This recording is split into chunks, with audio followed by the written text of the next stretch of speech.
Yes, hello, and thank you, Michelle. I appreciate this opportunity to speak with you guys right now, and it's going to be on a topic that I'm seeing becoming more and more relevant, the execution of innovation, and to go in and see how you can actually approach this new thing. I won't say much about myself. I'm an author, speaker, strategic advisor on the topics that Michelle also mentioned, and what I do is more or less travel the world and meet with corporate innovators and interact with them, work with them, and get their insights on what's happening out there. And I like to share this on my blog on 15inno.com, where you can find lots of free resources, but also on LinkedIn, and I do frequent talks and webinars like this one. So I'm going to share some of my thoughts on this topic, but if you have any follow-up question directly to me, you're also welcome. Just send it and I'll see how I can attempt this one. But why are we actually having this webinar here? I'd like to just share a few of the thoughts I have on this, and I recently just wrote a very short text summary on this one. I just want to give you 15 seconds to read this one because it kind of explains the thinking I'm looking into right now, and I must say it's still developing in many different ways.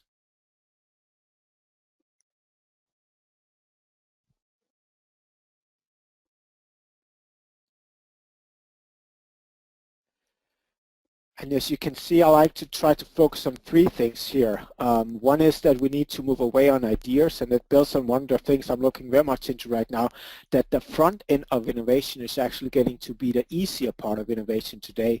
And we now need to transition towards to become better at the execution phase of it.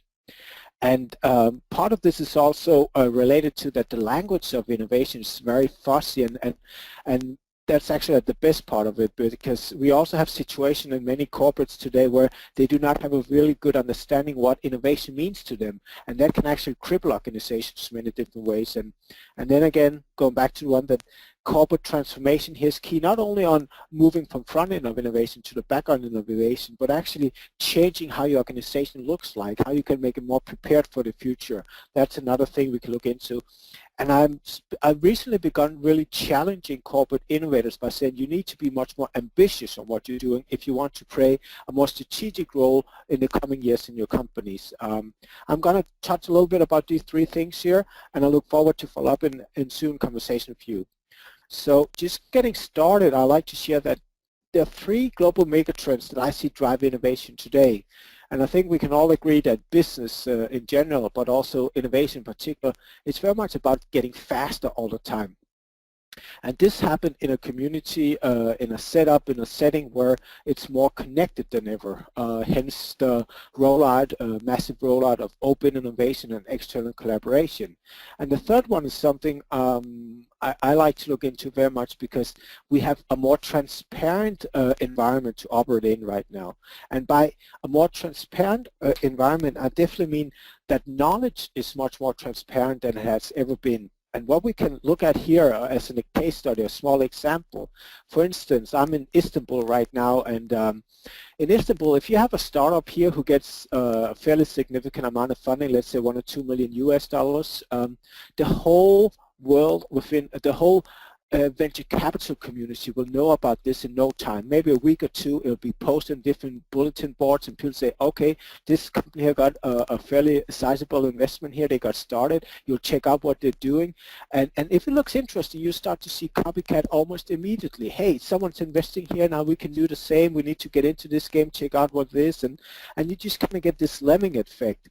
And that means that the startup itself is going to be so transparent what it's going to do, and you see that it's going to have copycats in Australia and Silicon Valley and London in no time.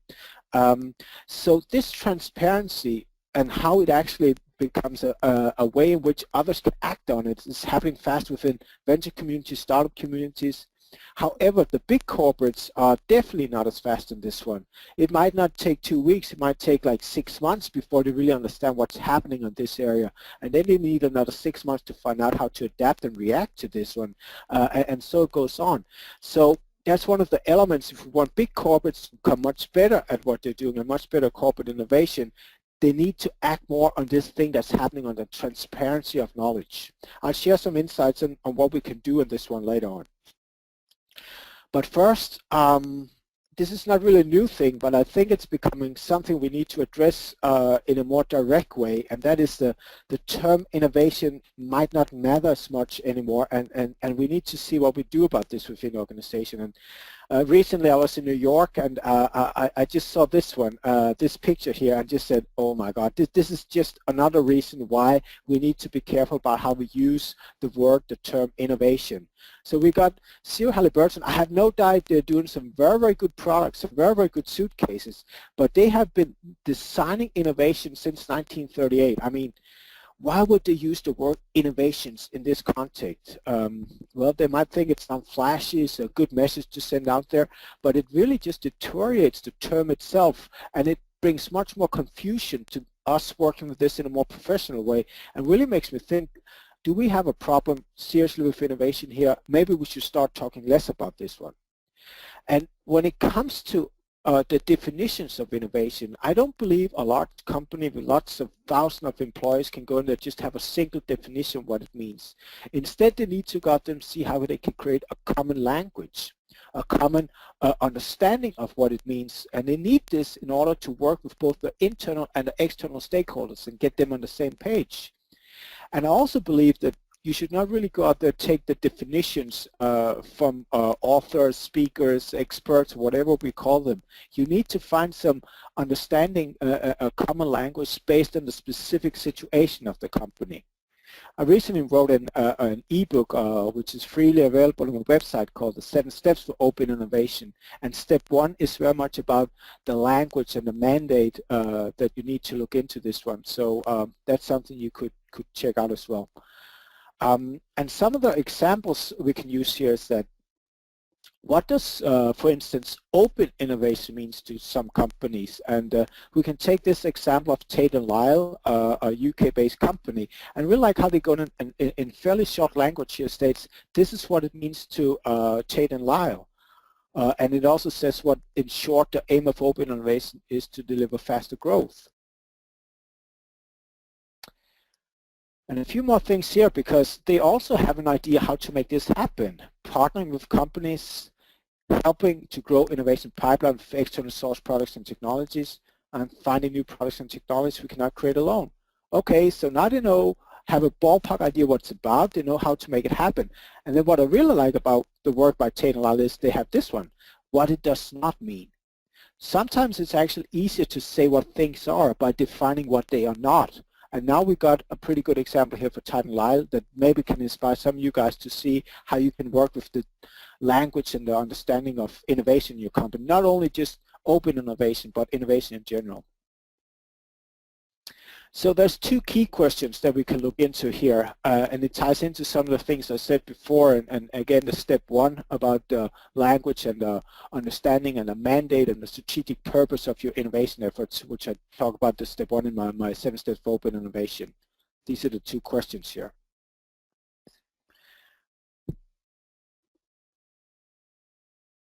Let me just go back, well, it's almost 10 years, time just moves fast, but I've been looking very hard to find some good cases of innovation strategies, or good language around innovation, and we have this Danish company called Grundfos within the pump industry, and they created this innovation intent not so long ago, and they build it up like this and have some very good wording. It's simple, yet it's quite specific, and they could build further on this one, really try to again and make it work.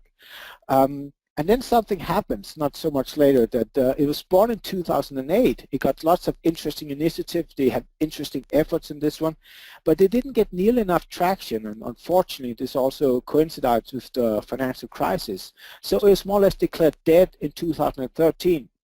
A key reason for this was they got a new CEO, a change of direction. They also made some reorganizations.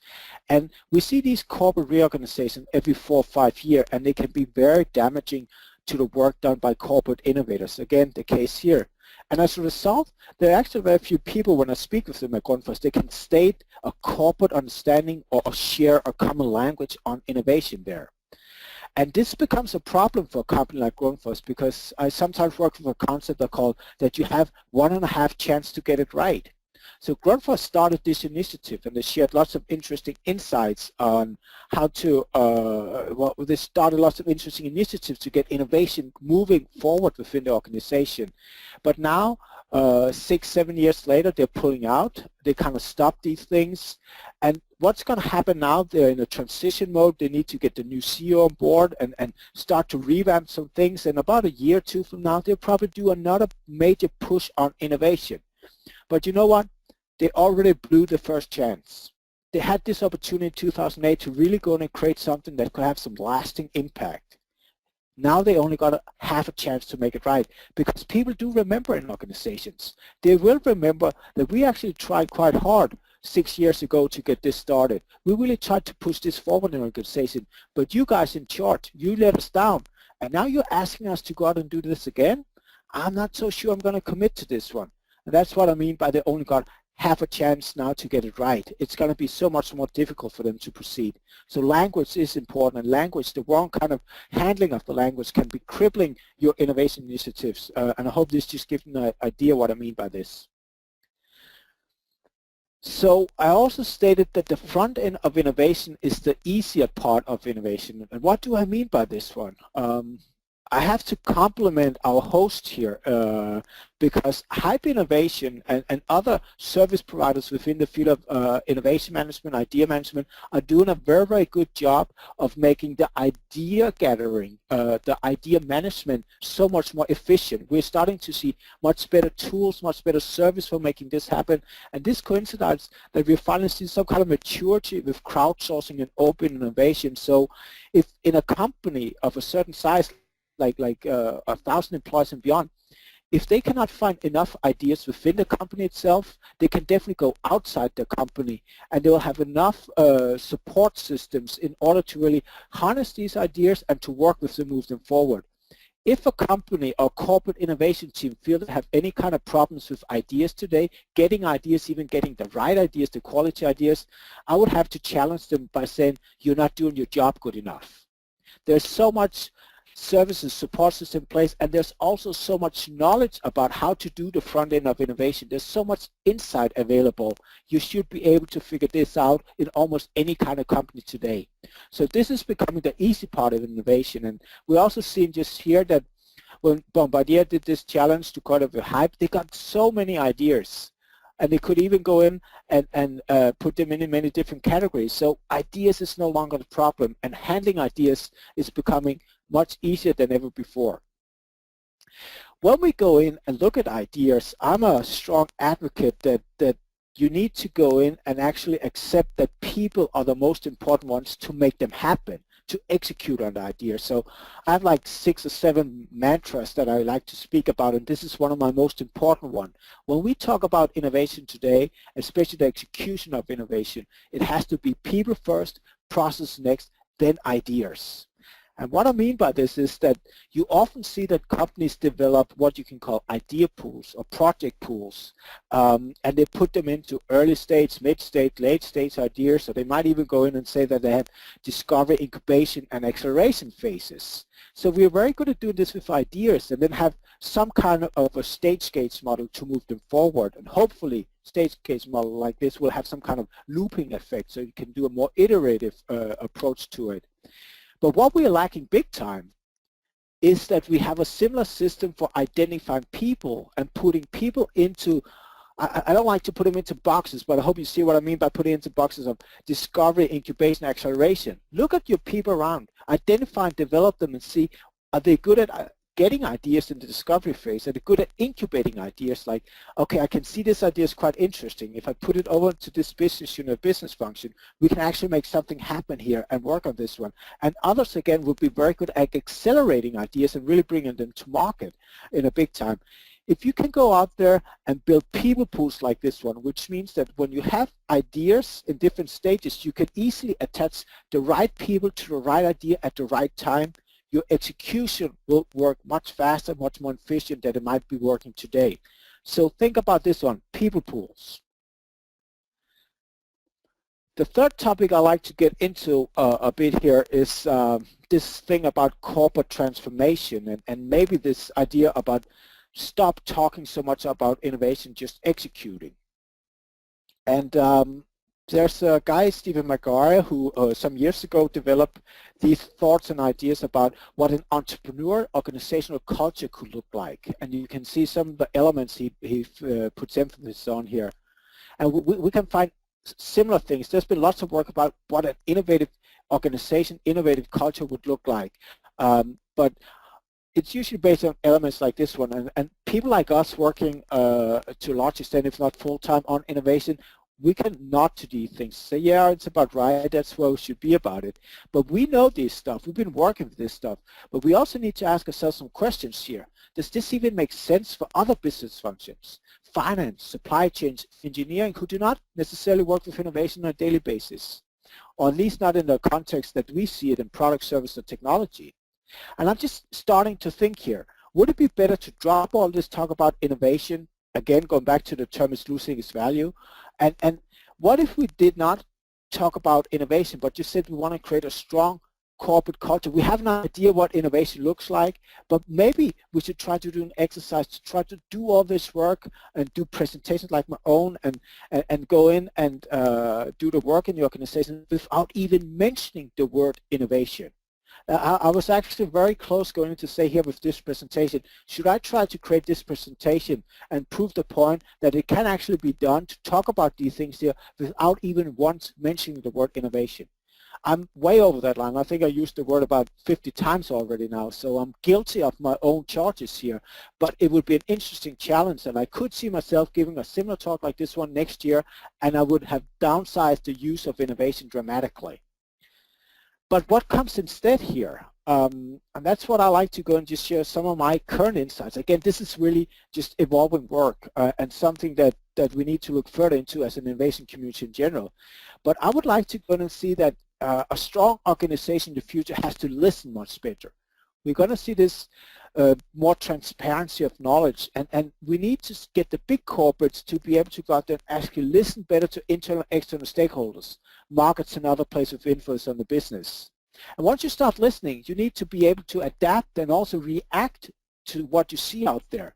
And we know that corporates, they do react and adapt, but it's just way too slow today. That's also one of the reasons that we see big corporates trying to learn from startups, because they want the agility, the adaptivity from startups, and they want to get that kind of speed into the organizations. I have no doubt it's going to happen over the next couple of years, 3 to 5 years. We will see more agile, more adaptive organization, much faster organization, even the big ones. And there's some interesting experiments going on this one. And once you're better at listening and see opportunities, adapting, reacting,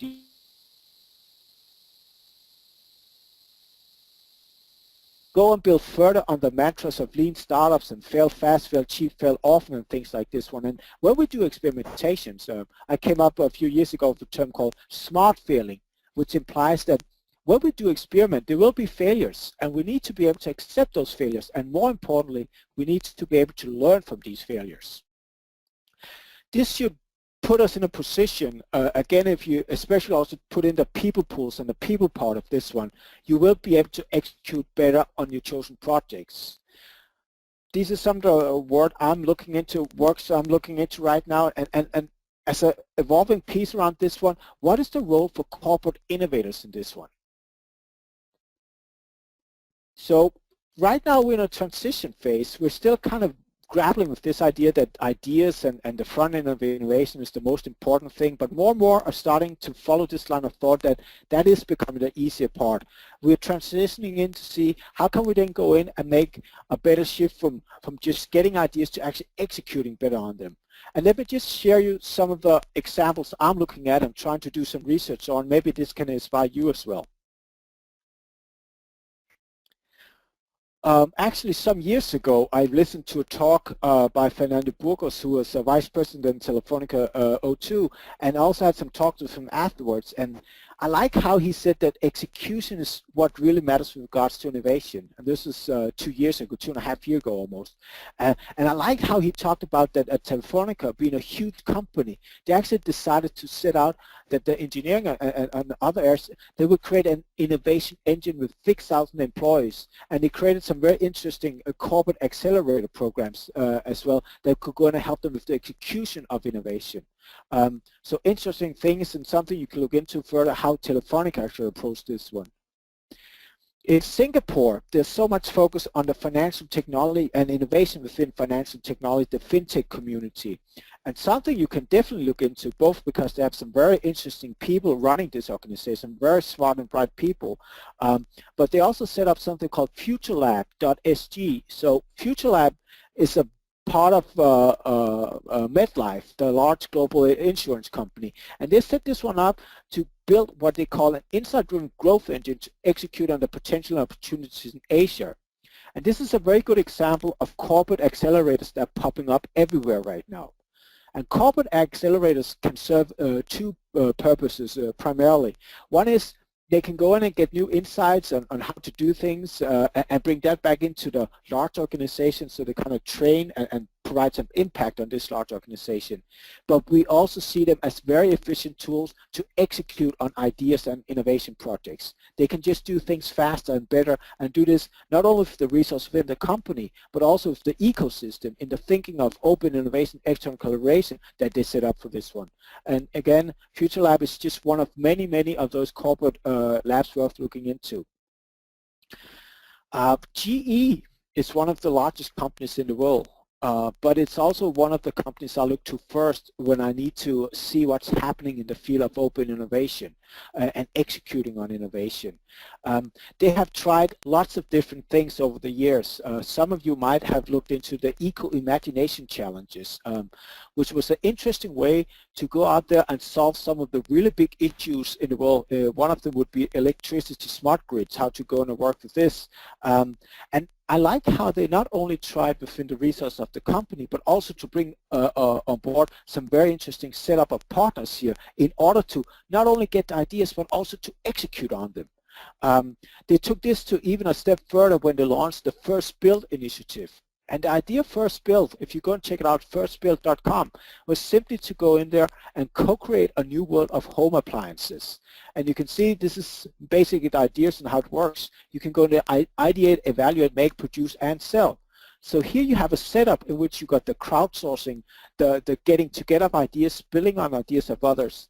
But you also have microfactory. You have open innovation, co-creation meets the maker community, the 3D printing. So you create new things, and you also build a platform in which you can sell these things. It's a very new way to do business, and it's also a good example of when you really embrace open innovation, external collaboration, it becomes a vehicle for corporate transformation. It can bring you some of the new capabilities you need for the future in your organization. And here's the GE's Eco-Imagination Challenge. It stopped a few years ago, but there's some very interesting results out of that, so you can do some research on that as well. I talked a little bit about corporate accelerators, but we also seen some hybrid functions here, and this one is Rocket Space, which is like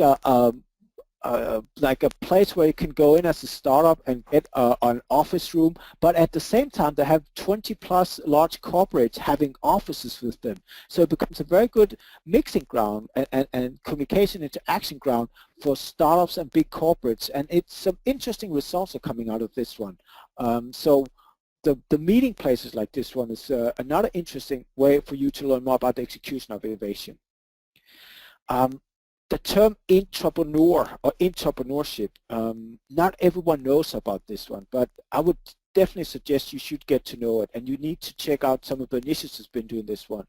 I have a lot of work done on entrepreneurship, both myself helping companies do this and also writing a lot about this one. And it's a way in which an entrepreneur, very briefly explained, is that you have entrepreneurs, like the people starting companies, startups like this one, but now you do it inside the company, so it becomes not an entrepreneur, but an intrapreneur. And that means that you actually build a new business and build a new startup within the walls of the large organization, with the challenges, but definitely also the opportunities that come with this one. And again, need to get the right ideas and the right people and the right frameworks and conditions, entrepreneurship could be way forward, and you can really accelerate your ideas and projects and execute much better here.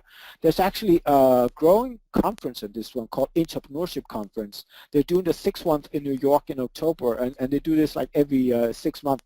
I predict that the Entrepreneurship Conference is going to get better and better and bigger over the coming years, and it's definitely an initiative I like to support, and it's a place where you can go in and learn more about entrepreneurship as well. We also need to go and look at how we can change an organization and where you actually start on this one. And here I'd just like to point out the one in the middle here, which is to reward behaviors, not just outcomes.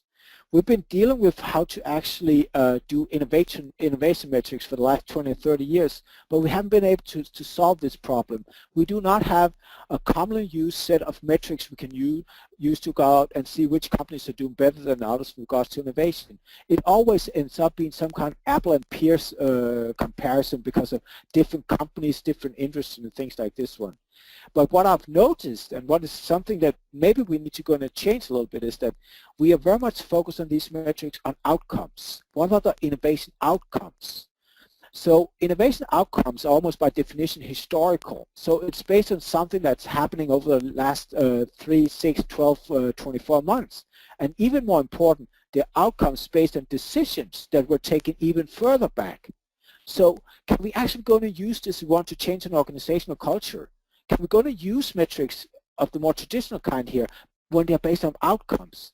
The challenge is, or solution could be, but also challenge in this one is, how can we go in and develop metrics? How can we go in and develop some kind of thinking methodologies that is based on behaviors? Behaviors right now, right here, that will drive us forward in the right direction. How can we go in there, identify the right kind of behavior that we would like, and do this on the spot, on the fly, and go and adapt to this immediately? I'm not sure how to do this, but I'm pleased to see that when I bring this up, when I start to get into some discussions on how to move away from outcomes into behaviors, people buy into it and we start having some constructive discussion on this one. So it's going to take a few years to figure this one out, but it's definitely going there. I also suggest that you learn from companies coming out some somewhat strange initiatives on changing organization, and there's one company in particular right now that's worth paying some attention to. Some of you might have heard about Zappos, an online shoe sales company in the US. Now it's a subsidiary of Amazon, but it's very autonomous and running by itself, and it has Tony Hsieh is the interesting CEO who has a different way of doing things and very much focused on having some happy employees and happy customers. But Zappos is also doing a large-scale experimentation with a new term called Holacracy. And the idea of Holacracy is to go in and create these elements here: flexible organizational structure, new meeting formats, more autonomy, and a unique decision-making process.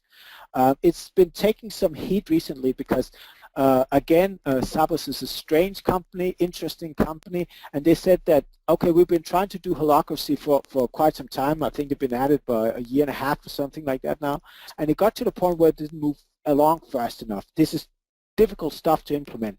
But then the company said that, listen, we got about 1,500 employees here. If you don't like the direction we're taking right now, we'll offer all of you 3 months pay if you leave. That's pretty interesting. So you get a 3 months pay if you leave, if you don't want to stay here and work with this one. They had about, I think it was 14 or 17% that actually left the company on this one. And then people said, oh, a lot of people are actually leaving Zappos, but I liked how Zappos tried to spin around. Well, about 85% of the people in the organization decided to stay and work further on this one. But they actually took more flack because of the number of people leaving. It indicates this is going to be difficult. There's going to be a lot of resistance, both internally, externally, from media and others. But I think one thing is certain. When I read articles about this one and some of the messages that come from Zappos is that the organizational structures as we know them today will not be able to support the future kind of work that we need to get done. So they're onto something here, and I think we should try to learn on this experiment. And I hope you'll read some more blog posts and articles, and there'll definitely also be some books on this experiment coming up in the coming years. So let me just end this webinar, and I can also now ask you to perhaps start typing in some questions because I'm going to get there in about a minute and a half, and I very much like to address as many of those questions as possible. But just to end this one, I have this one that sometimes we need some benign, which is meaning gentle dictators, and it's very rarely that I would like to see dictators in the context of innovation, but sometimes we might need it because we actually have too many choices in what we do today. There's so many options, so many choices, and we're in some ways condemned by choices. And there are also times for getting lots of inputs, but again, we're starting to see there's times for just getting things done, and you need someone who can take some decisions. So I was running a panel at a conference in London a month and a half ago, and in this panel I had Julian Wilson, who's working from Barclays in London. He said something very interesting, and just in context, he said that what we were talking about here, he put in the context that a benign dictator like Steve Jobs was actually a good thing. Julian Wilson used to work at Apple, and I really like how he put it in there, because Steve Jobs was good at many things and not so good on other things, but you cannot argue against it, and he got things done. And that's something we need to look at as well in the organization right now. We need maybe to get away from the free-flowing democracy to start having some ways in which we can have someone actually take some real specific decisions. But maybe we can also get the crowd to be more decisive in how to make decisions as well. Just thinking out loud, there's going to be some very interesting things here. So what are next steps here? Well, I've been writing some blog posts leading up to this one on 15Inno and also on LinkedIn, and we're having the webinar now, and I'm very pleased to say that in a week or two, I'm publishing a white paper together with Hype Innovation on this topic. Again, if you have any questions or you have some perspectives that I should consider for the white paper, I'm finishing it in the next week or so. Let me know about this one. Again, let me know if you want to connect on LinkedIn. I'm also doing an innovation upgrade network where you can tap into knowledge for myself and other corporate innovators. And if you're a large organization and like to tap into some of the thinking we have here, let me know and we can discuss this network. But again, any questions, any comments, just get in touch with me. There are different ways you can do this. And that's actually my last word right now. So I think we should try to put it over to questions. So just see if we got any so far.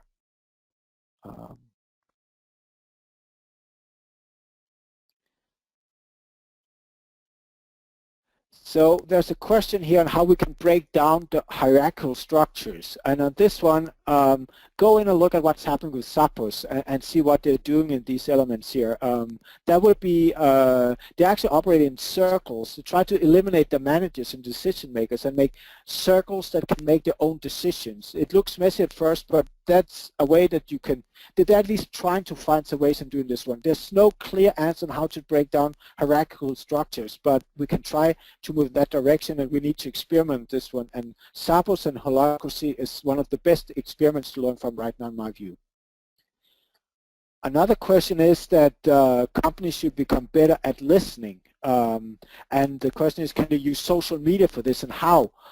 Social media is going to be very important for you guys working with corporate innovation. You really need to be able to become better communicators in the broad sense, and that means that you need to understand PR and branding in a more traditional sense, but communication today would also encompass stakeholder management, networking efforts, and the use of social media. And especially with social media, I would point you to the use of LinkedIn and Twitter. LinkedIn is a phenomenal tool to go out there and identify people working with you in different areas, and Twitter is also a very good way to discover topics that could be relevant for what you're doing by using search terms. Very simple way, go out there, identify 10 search terms that are relevant for what we're doing right now in specific projects, and then you can actually go out there and map them, take your team of maybe 5, 10, 20 people, go to LinkedIn and put those search terms into the search fields of LinkedIn, and you get even better results if you go in and buy a premium subscription. You'll be amazed of how many people show up, and then you can start looking for patterns. Why are there so many people in this industry looking into this search term? Why are there so many people in South America looking into this one? It's all about seeing patterns and starting to see the bigger picture when we listen in here, and then be able to react and adapt to this bigger picture. And Twitter can do the same. Use a tool called hootsuite.com. You can go in and set up a listening post on this one as well.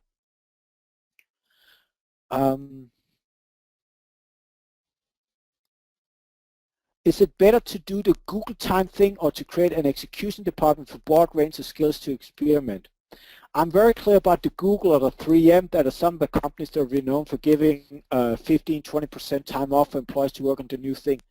There is no way you can get this to work in an already established organization that haven't done this since it was actually born. Imagine we have a box here, just a big box, and it says urgent. All of you guys and all of your colleagues are working in a box called urgent. Your most scarce resource is time. You cannot just find 15-20% time to do things you like to do. Your middle managers cannot find the time. Your executive cannot find the time. So don't fool yourself into say that even though it seems alluring and it seems like it could work at Google and 3M, that then suddenly you should try to give away 10, 15, 20% free time like this one. It's never going to work unless you started this one from scratch on. If you're on a burning platform and you need to redo your entire organization and anything can be changed, that would be worth considering.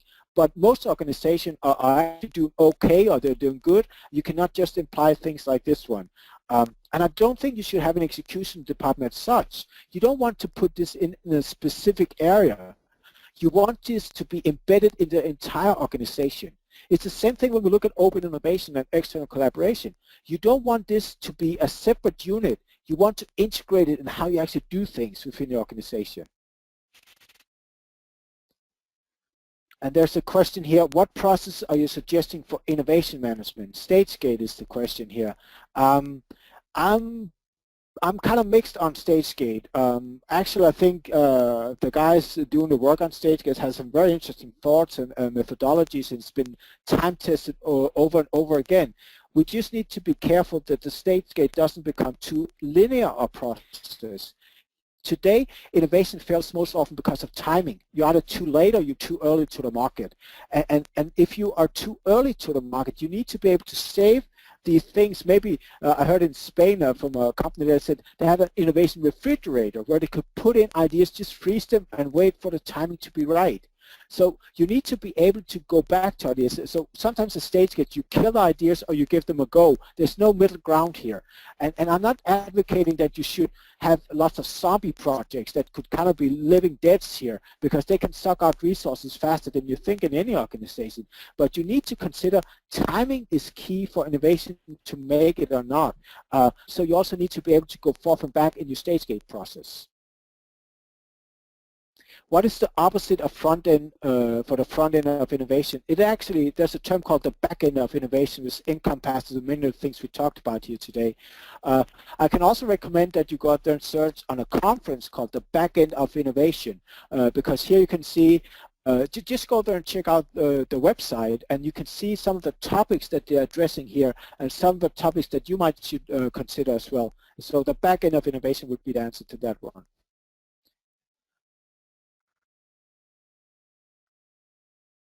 Could you give us an example or two of the view you developed today translates into the Hype platform?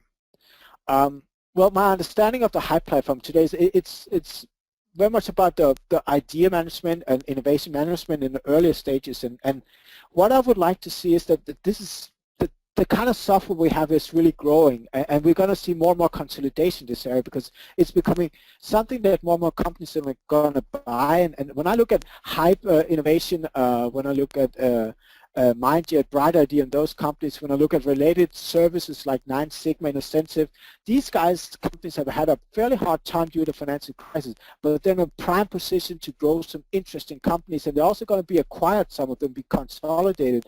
Microsoft, SAS are going to get software like this themselves. They're going to buy some of these ones. We're going to see lots of consolidation here. What I would like to see is that we move away from these companies just coming the front end of innovation to also going to have more executional parts of this one.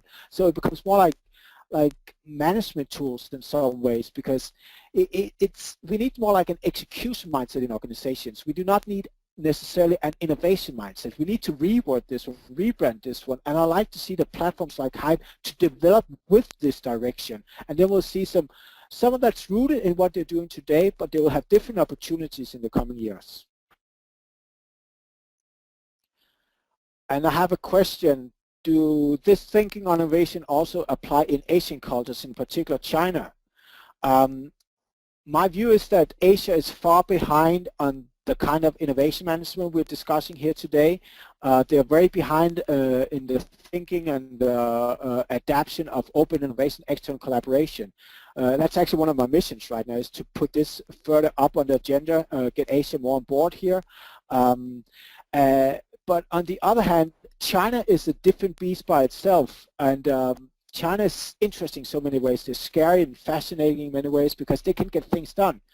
About 6-7 years ago, I traveled frequently to China to try to push innovation management and open innovation. I went there, and they were just not ready. I spent 2-3 years going there for quite many times, but I couldn't get any traction there. And at the same time, sorry to say so, but China just got more and more polluted, more and more dirt. I said, no more China. But I actually went back there about 6-7 months ago, and I've been there 2 times in the last 6 months now. And when I go there now, I can see, well, the pollution, the climate's the same, unfortunately, but the mindset of the people working with innovation there is changing. They're starting to get the idea of innovation management. And another interesting thing, it's not just the expats there. It's also the Chinese people are starting to get into these roles and starting to push these things. So that also tells me it's not only going to be the multinational companies that are going to push further on this one. It's also going to be the Chinese companies. And I like to look at Africa here. 10 years ago, everyone said Africa was the lost continent because it didn't have any communication infrastructure. It would be way too expensive to actually go out there and build in the, dig down the communication infrastructure, all the cables we needed to put in there. But what happened? 5 years ago, mobile communication infrastructure really took over. And Africa is actually getting very well developed with terms of its mobile innovation, communication infrastructure. And you need that infrastructure to really drive it there. What if you use the same analogy with China? Should China go in and learn like we have with innovation management in the last 30 years? Or will they actually just bypass and leapfrog us? And as we saw in Africa, they didn't have to do all the investments with the landlines and all the digging. They actually just went to a new model. So maybe they can leapfrog us and create their own model, the Chinese model of innovation, the Chinese model of open innovation. And given the impact that China has in so many facets in the world, this is both fascinating and also a bit scary on how we do things today in the Western world. So I'm going to do one more question, and then hopefully we'll try to attend more questions by email in different ways. But the question I'm looking at right now, can an ideation innovation culture start with one department then spread across the entire organization? Definitely. All organizations are innovative or having the capabilities it needs here, but it might be in pockets within the organization. You will need a team, like a corporate innovation team, to go out there, be the facilitators and the integrators. The facilitators identify those pockets and make those pockets even stronger and facilitate that the kind of thinking, the training you need, the mindset you need will expand into different areas. So it's very much about finding the platforms, the pockets you already have within a large company, and then expand from there. So it's like building on your strengths to build a corporate perspective that you actually have a very strong innovation/execution culture.